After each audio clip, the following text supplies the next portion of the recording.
రెండు కూడా ఈ రోజు పోస్ట్ చేస్తున్నా, ఇది క్లియర్. దీంతో ఇస్తా నా దగ్గర ఇప్పుడు వచ్చిన పరిస్థితుల ప్రకారం నేనైతే రాజీనామా చేస్తాను స్ట్రైట్ అవే. నేను అదే చెప్తున్నా కదా శివ, ఏ పార్టీకైనా పోవచ్చు, మీ సొంత నిర్ణయం ఇది. అందరినీ మీరు అన్నది 100% కష్టం. టీడీపీలో ఉన్న బయట పెత్తనమే. ఈ వైకాపా ఇంకోరి మీద పడటం చాలా అమానుషం అనేసి ఇక్కడ నేను చెప్పడం జరిగింది. కానీ వాళ్ళు ఏక నిర్ణయం తీసుకునేసి ఫస్ట్ భరత్ సస్పెన్షన్ ఇచ్చారు. సరే, దానికి ఎక్స్ప్లెనేషన్స్ ఇస్తారు, పెద్దలు ఎవరన్నా మాట్లాడతారని ఆలోచించినాం. కానీ మళ్ళీ లాస్ట్ 2 డేస్లో చిత్తూరు జిల్లా పార్టీ అధ్యక్షుడు శ్రీ భూమున కరుణాకర్ రెడ్డి గారు అంటే లోకలైట్స్ ఎవరైనా ఇన్ఛార్జెస్గా అవైలబిలిటీలో ఉండే వాళ్ళు పెట్టింటే అసలు ఈ పరిస్థితి ఉండదేమో అనిపిస్తూ ఉంది నాకు. సో భరత్ అనే వ్యక్తి ఎక్కడో హైదరాబాద్లో కూర్చొని ఉండి కుప్పంలో రాజకీయం చేయాలంటే కుదరదు. కాబట్టి ఇంకా అలాంటి వాళ్ళని నమ్ముకొని ఆల్రెడీ అన్ని ఇష్యూస్లోనూ ఇబ్బందులు పడేదానికంటే ఆ పార్టీకి మనం న్యాయం చేయం. కాబట్టి పార్టీకి రాజీనామా చేసేది బెస్ట్ అనేసి నిర్ణయం తీసుకొని ఈరోజు పార్టీకి రాజీనామా చేయడం జరిగింది. అదే పత్రికా విలేకరు ముందర పెట్టి ఈరోజు చేయాలనేసి నిర్ణయం తీసుకొని పత్రికా సోదరులందరినీ పిలవడం జరిగింది. Thank you very much. నా మాట వినిపించి వచ్చినందుకు చాలా థ్యాంక్స్ చెప్తున్నా. స్వతంత్రంగా కూడా నిర్వహించి పార్టీ బలోపేతానికి కూడా చాలా కృషి చేసినారు.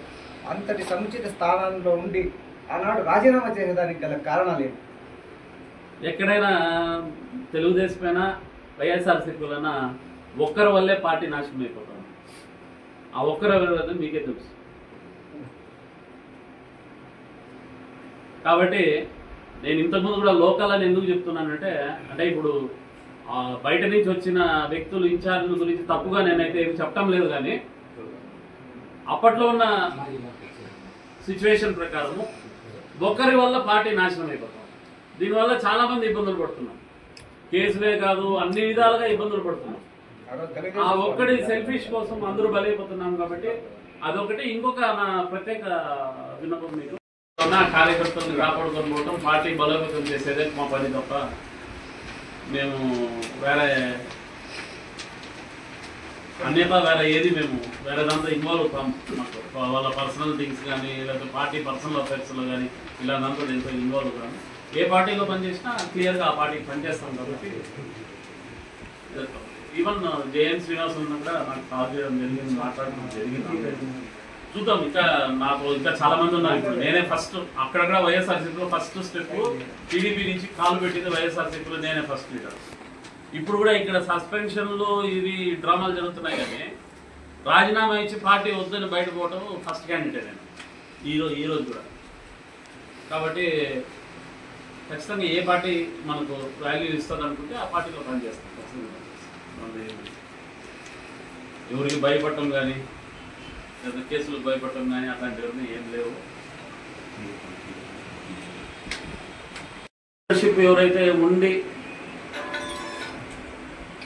ఏ పార్టీ అయినా లోకల్ లీడర్షిప్ ఉండి మేము వెన్న ఉంటామనే నాయకులతోనే ప్రయాణించండి. ఏ పార్టీ అయినా ఇక్కడ ఏ పార్టీలో పనిచేయాలనేది ఎథిక్స్ పెట్టుకునేసి డ్యామేజ్ అయ్యేదానికంటే ఏ పార్టీలో పనిచేసినా లోకల్ లీడర్షిప్ ఉండి మమ్మల్ని కాపాడతారు అనే నాయకులతో పనిచేయటము, ట్రావెల్ చేయడం బెస్ట్ అనేసి నా డెఫినెట్గా. ఇప్పటివరకు ఒక లీడర్షిప్ లీడ్ చేసిన వ్యక్తులు మేము. ఏ పార్టీకి అవసరమైతే ఆ పార్టీ నిర్ణయాలు బట్టి ఆ పార్టీలో ఉండే మా సముచిత స్థానం చూసుకుంటూ ఖచ్చితంగా ఎప్పుడు పబ్లిక్లోనే ఉండాలనుకుంటా ఉన్నాం. కాబట్టి ఇది రాజకీయ సన్యాసం అయితే కాదు. ప్రాపర్ రాజకీయాలు చేయలేకపోతున్నామనే ఒక బాధతోనే బయట పోవడం జరుగుతూ ఉంది. కానీ ఇప్పుడేమో కొత్తగా గవర్నమెంట్ వచ్చింది, గవర్నమెంట్లో వెళ్ళిపోతే పనులు చేసుకుంటామనే వ్యక్తి అయితే నేనైతే కాదు. నేను 2017లోనే చంద్రబాబు నాయుడు గారు సీఎంగా ఉన్నప్పుడే పార్టీ రాజీనామా చేసి నేను వైఎస్ఆర్సీపీలో పార్టీలో వచ్చిన అందరికీ తెలిసి వచ్చిన తర్వాత ఈ కుప్పంలో నేను స్టేట్లో లేకపోతే డిస్ట్రిక్ట్ దాని గురించి నేను పనికిరాని మాటలు మాట్లాడదలుచుకోలేదు. కుప్పంలో మేము అంటూ ఒక గుర్తింపు తెప్పించాము, పార్టీలో కష్టపడతాము, ఎలా కష్టపడతాం హానెస్ట్గా అనేది మాత్రం క్లియర్గా ప్రూవ్ చేసుకున్నాం. కాబట్టి ఖచ్చితంగా మేము ఏ పార్టీ మాకు కరెక్ట్ అనిపిస్తుందో ఆ పార్టీలో నిర్ణయం తీసుకొని ఇంకా అందరితో లేదు, ఇంకా అలాంటివి ఏమీ లేవు. గతంలో ఏ పార్టీనైనా అది వైఎస్ఆర్సీపీ పార్టీ అయినా, టీడీపీ అయినా, బీజేపీ అయినా, జనసేన అయినా, ఇంకా అదర్ పార్టీస్ అయినా నాయకులను కానీ లేదా కార్యకర్తలు మనోభావాలు ఏదైనా దెబ్బతీసినట్లు మేము మాట్లాడింటే మాత్రం క్షమించాలనేసి నేను పత్రికాముఖంగా ఇది మీకు క్లియర్గా చెప్తున్నా. ఎందుకంటే ఎప్పుడు నేను రాజకీయాన్ని రాజకీయంగా చూశాను, కానీ నా సొంత కక్షగానో లేకపోతే ఆ రాజకీయంలో ఉండి సంపాదించాలనే ప్రసక్తే లేదు. బిజినెస్లు చేసుకుంటే ఏదో బతుకుతా ఉన్న ఫ్యామిలీ, మేము ఎంప్లాయీస్ బ్యాక్గ్రౌండ్ ఉండే ఫ్యామిలీ, కానీ రాజకీయాల్లో సంపాదన చేసుకునే ఏమీ లేదు. కాబట్టి అలాంటి అపోహలు మా మధ్య లేదు, అలాంటి జైలుకు పంపించే ప్రక్రియ మా మీద జరగటం లేదు. కాబట్టి దయచేసి ఏదైనా మేము మాట్లాడింటే పార్టీ స్టాండ్తో మాట్లాడతాము. ఏ పార్టీలో పనిచేసినా, ఆ రోజు తెలుగుదేశంలో పార్టీలో పనిచేసినప్పుడు కూడా ఖచ్చితంగా ఆ రోజు లక్ష్మీపార్వతి గారిని, మోహన్ బాబుని, రాజశేఖర్ రెడ్డి గారిని అందరినీ అడ్డుకున్న పరిస్థితులు ఉన్నాయి. అది మా బ్యాచే.